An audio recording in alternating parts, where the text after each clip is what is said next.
8. We're going to take a break from our series on Ephesians, and we're going to look at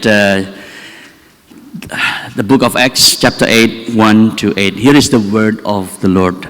And Saul approved of his execution.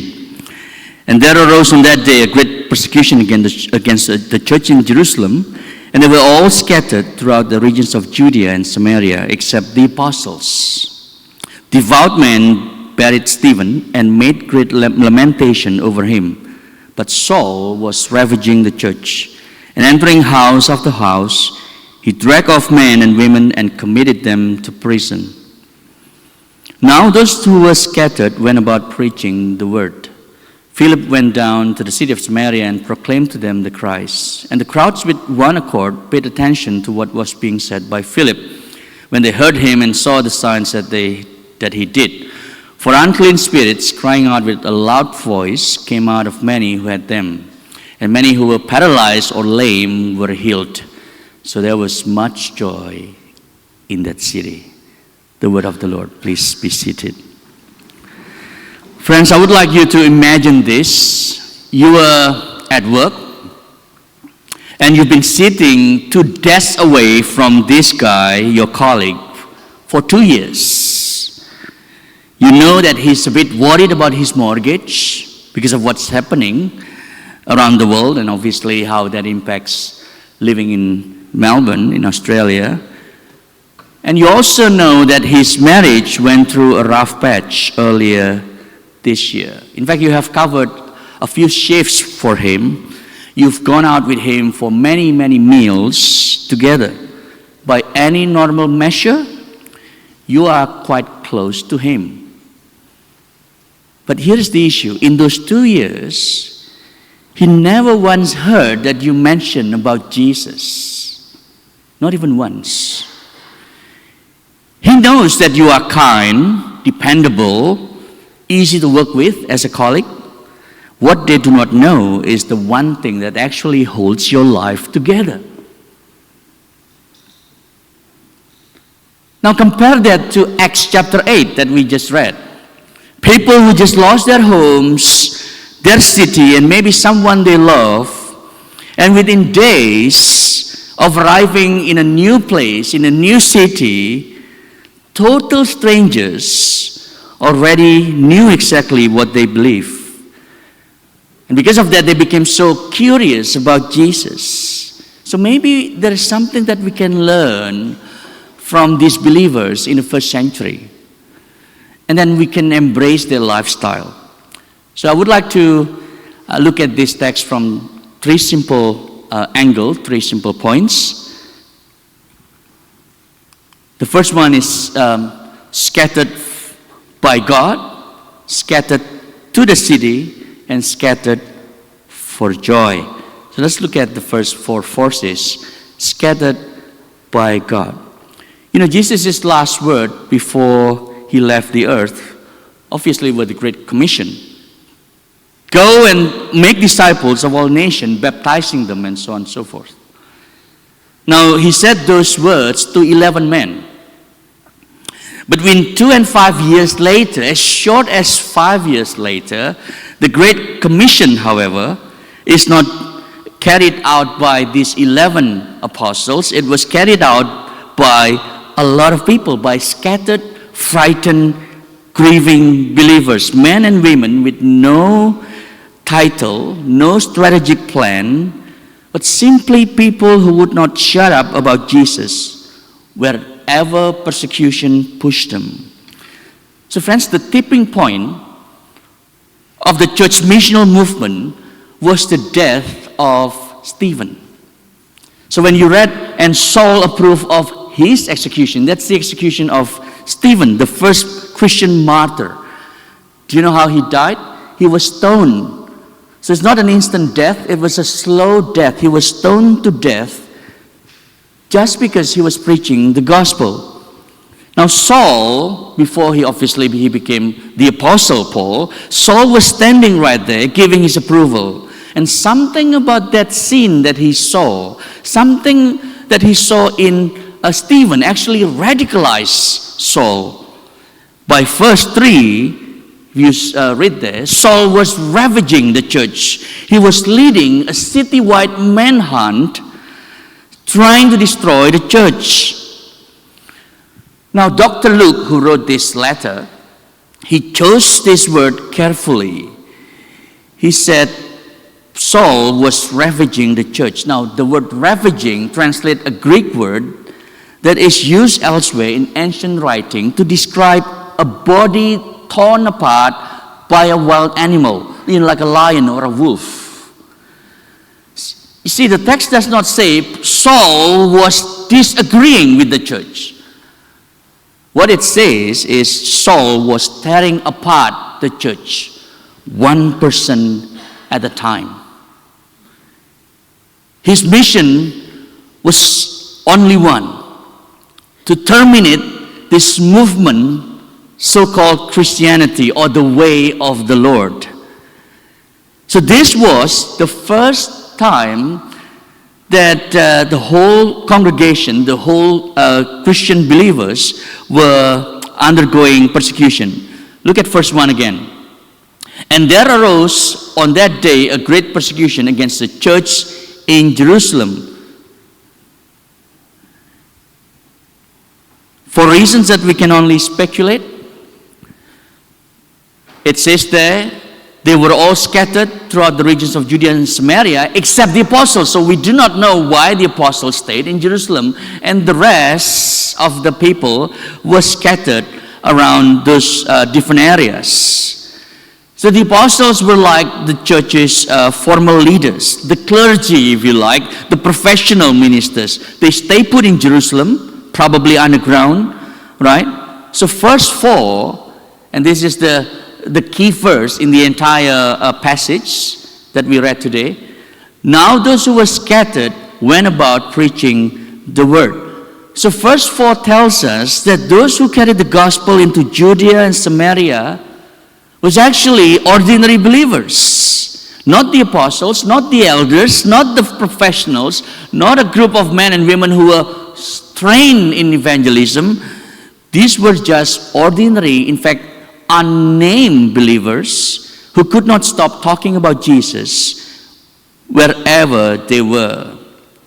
Wherever they were scattered by God through persecution. Tradesmen, slaves, mothers, perhaps some of them were recently baptized, refugees carrying whatever they could grab on the way out of the door. These were the people who evangelized the whole Judea and Samaria. So the spread of the gospel in the first century church was never meant to run through a professional class. It runs through ordinary believers. It runs through you, and you, and you, and you, and all of you. Every single one of you. Now the word scattered there is an interesting word, because it does not mean, in the original word, in Greek word, it does not mean that it's someone who, for example, throwing ashes over open water. Like what you do if someone you love passed away and you want to throw the ashes on out in the open water. That's not what the word scattered means. The word scatter means you are being distributed in different places by design, obviously by God, to plant something, to be planted. We heard the phrase, bloom where you are planted, right? But this is scattered to be planted by God. In other words, something that's completely revolutionary took place in Acts chapter 8. Because if you read the whole book of Acts, up until now, the focus of the first 7 chapters in the book of Acts has entirely been Jerusalem. It's always the center, that birthplace of Christianity. But suddenly in chapter 8, the gospel has been shared outside Jerusalem for the very first time. So what we see here is the beginning of the fulfillment of the mandate that Jesus gave in Acts 1, verse 8, that we read before earlier in the service, that you will receive power when the Holy Spirit come upon you, and you will be my witness in Jerusalem, in all Judea and Samaria, and to the end of the earth. Now the word you there means plural, right? Every person, every disciple, every believer. Not just professional ministers, not just apostles or elders and so on. Notice the gospel moving outward in concentric circles from the church's birthplace, from Jerusalem. So Judea was actually a name of an area, a province, if you like, surrounding Jerusalem. If you can see the map from where you sit there, if you've got 20/20 vision, you can still see the map, right? Samaria is the next area out further from Judea, and a much harder one because of the political, cultural barriers that existed for centuries between Jews and the Samaritans. You know, if you read the history in the Bible, you would know the Assyrians, about 750 years earlier, attacked the northern kingdom of Israel. And then they deported a lot of the inhabitants, right? And then the foreigners, they intermarried with the Israelites. The Samaritans are actually generations of this intermarriage culture. And that's why the Jews call them half-breeds. They despise the Samaritans. Luke, Dr. Luke, who wrote this, is showing us that Jesus' plan in Acts 1:8 to bring the gospel to the end of the earth was not executed by apostles, but was fulfilled by anonymous Christian believers.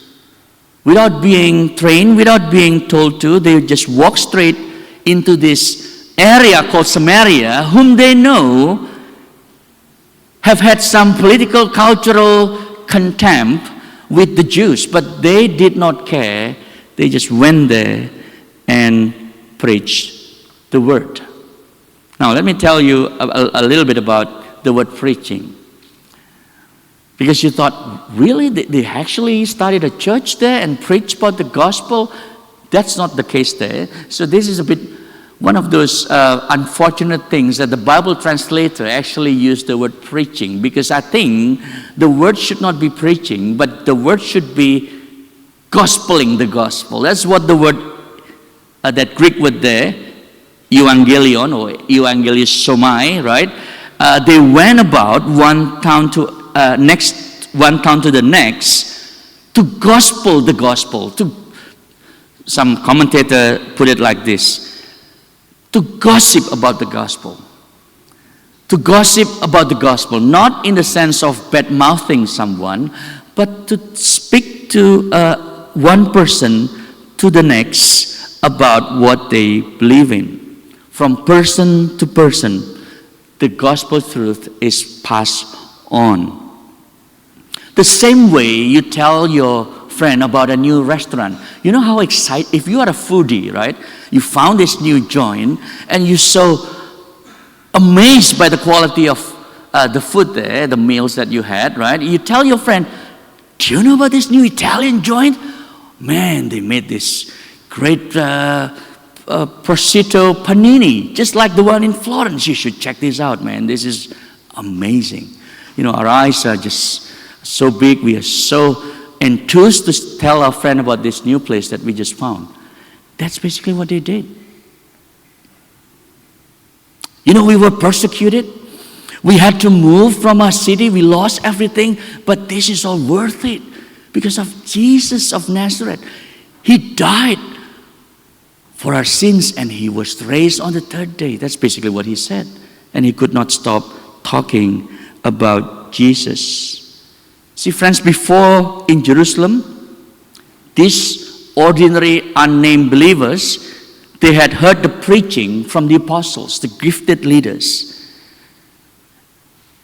But they were consumers then, consumers of good gospel content. And then persecution hit.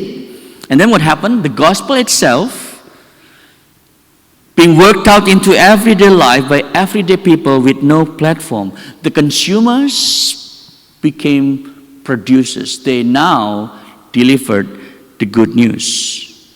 So much so that one theologian, quoting a Yale historian, a secular historian, said this: the chief agents in the expansion of Christianity appear not to have been those who have made it a profession, but men and women who carried out their livelihood in some secular manner and spoke their faith to those they met in this natural fashion. That the expansion of the church at this point did not depend upon the apostles, but on the grassroots, men and women gossiping the gospel as they went.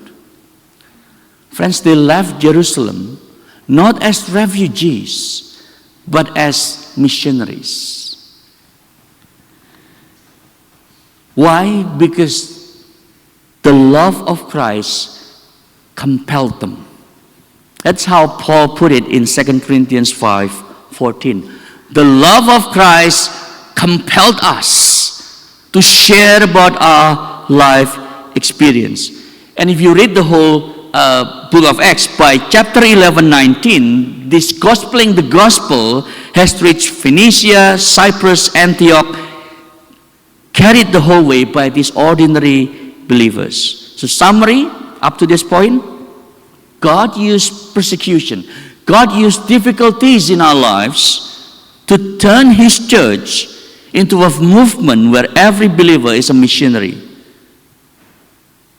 So if you want to be a missional church, maybe, you've got to pray for God to give you difficulties, to push you outward, rather than looking into our lives inward every single time.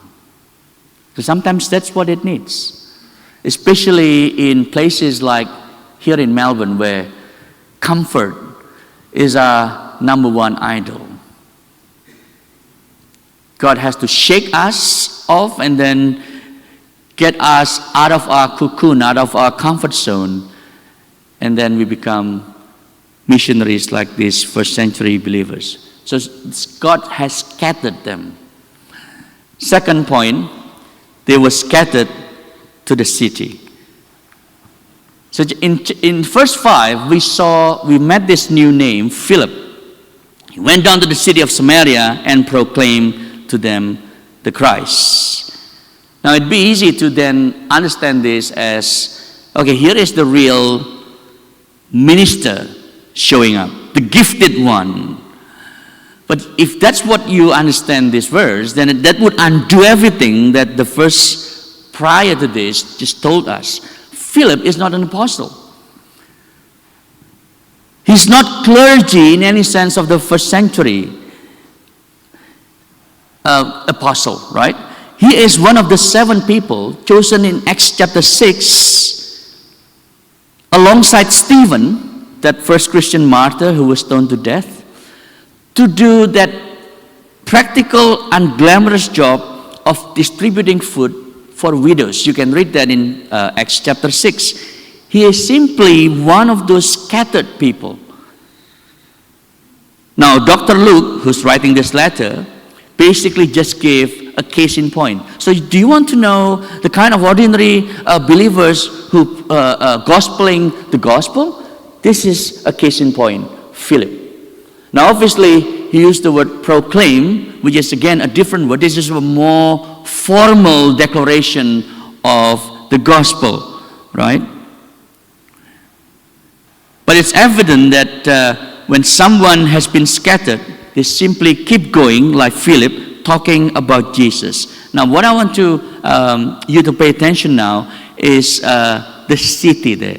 He went down intentionally to the city of Samaria, the capital, the biggest, most influential place in that region. So when the commentator understood this is not the outskirt of the city, or, you know, if I want to translate this into our current context, it's not about Albury Wodonga or you're going to Geelong, but he's going to Melbourne CBD. That's basically what Philip did there.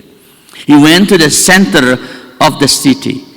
Now this is worth noticing because it's the pattern, the same pattern you see all through the book of Acts. The early church's story unfolds almost entirely in cities, not villages.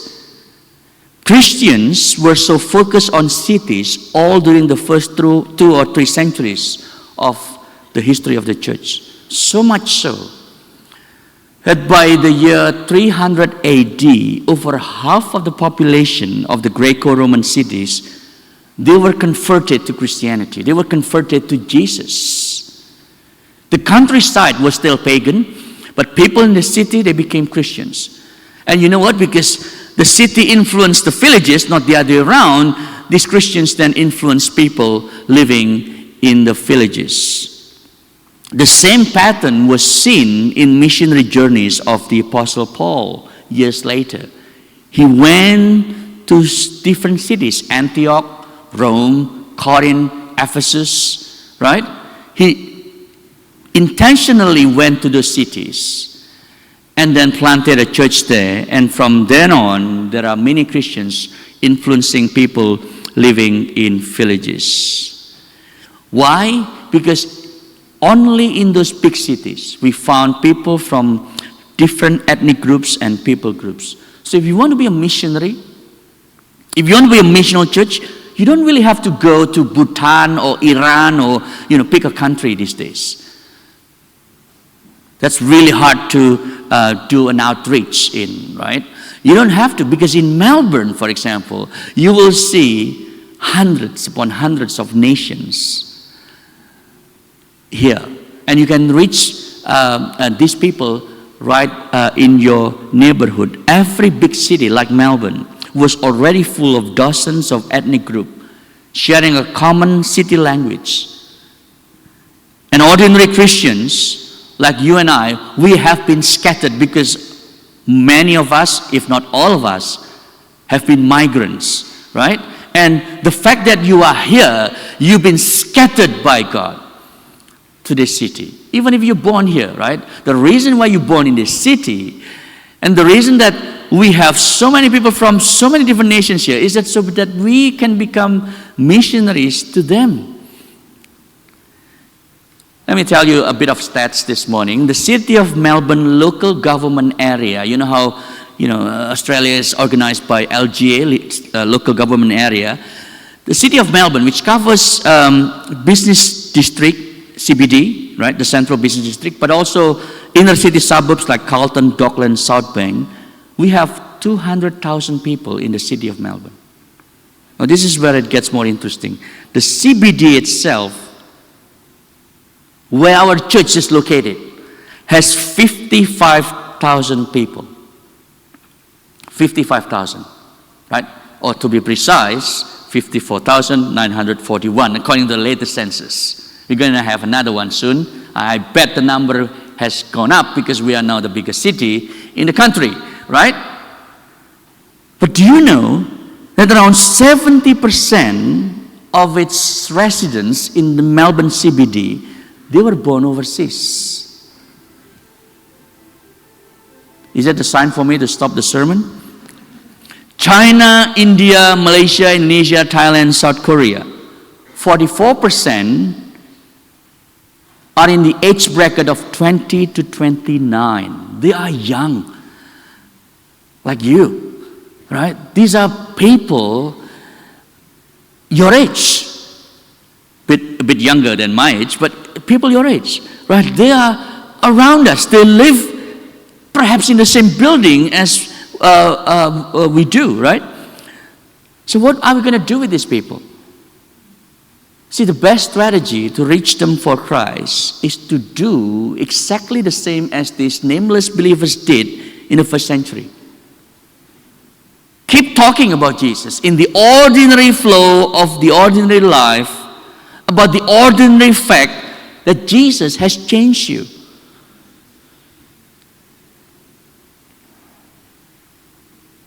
That's why we are scattered throughout Melbourne. There's a purpose why you are in Melbourne. This is not an accidental thing that we are here. Third point, and the last point, scattered for joy. Now look at the contrast here. Before, in verse 1, there was grief and death. And now, in verse 5 to 8, joy and life. Look at that. there's a great persecution. There was a great persecution, and now there was much joy in the city. Now, what's interesting is that the joy does not happen in spite of the grief and death. It happens because of it. Because of who carried the gospel through it. Look at the contrast that Luke has set up in this passage. In verse 2, devout men buried Stephen. They lamented over them. In verse 8, there was much joy in the city. The grieving church became a rejoicing church, and the very gospel that sometimes brings persecution, yes, but always brings joy at the end. Saul tried to destroy the church, but the church multiplied. How do you explain that? How do you explain what happened just a few verses earlier and then it became a joy? How do you explain that? The gospel is the explanation. Think about Stephen. On the trial of his life, we're told that his face looked like the face of an angel. Acts chapter 7. Now, why could he face this kangaroo court? Why could he face his own death without bitterness, without anger?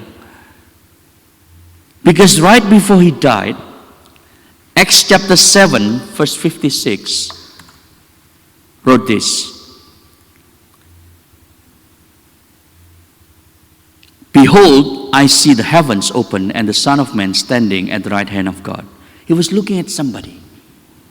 The Son of Man, Jesus, who when he was dying on the cross said, Father, forgive them, for they do not know what they do. Now Stephen, dying the same way, said almost the same words in verse 60 of Acts 7. He said, Lord, do not hold this sin against them. That was amazing. Stephen wasn't just watching an innocent man, Jesus taking an unfair sentence. He was watching Jesus taking the sentence that he deserved, that you and I deserve. And because he spent his entire life staring at what Jesus did on the cross, he could carry his own suffering patiently towards the end. And his death sparkled spiritual awakening across the entire city, carried by these ordinary believers who then became accidental missionaries. That explains the joy, because Stephen focused on the death of Christ, focused on the gospel. Friends, our English service, we have been around now for 3 years. If we want to be a missional people, you see a lot of empty chairs around the room. If you want to be a missional church, then you have to be grounded in the gospel, like Stephen. You have to spend your life staring at what Jesus did on the cross. And the same pattern that he and other scattered believers experience can also happen to you. I'm not saying that you're going to be stoned to death like Stephen, God forbid, right? That happens to any one of us. I want to read the news one day and one of the ICC church members being stoned on Book Street because of the gospel. Maybe that would happen, but hopefully not, right? But you will experience death in smaller doses, little deaths. Let me give you an example as an application for us this morning. Maybe if you give a significant chunk of your time, of your energy, of your money towards what the people need around you, that's a kind of death, isn't it? Why? Because you won't have the spare hours for your hobby to sleep in. You won't be able to buy the things that you wanted, and that will feel like a small death. Now, if you're willing to die that small death, the people God has scattered around you will get to know Jesus because of what you've done to them. So, this is another application. Try to tell people that you're a Christian. That's the minimum, the bare minimum that you can do in your workplace. How many of your colleagues who work with you day in and day out know that you are a committed Christian, that you go to church every Sunday rather than sleeping in or watching footy or whatever you do, whatever people do on Sunday morning, right? You are here every Sunday because you love the Lord. Now you might be filed away as that person, that Christian person, right? And some will maintain their distance from you. But friends, that's the small death that we may experience. If that does not describe you, then your faith is so different from the authentic Christian faith that these ordinary believers experience. So be a missional church, be a missional Christian, because that's who we are. And you can only do that if you are grounded in the gospel, in the death of Christ and His resurrection. Would you like to do that? Let's pray.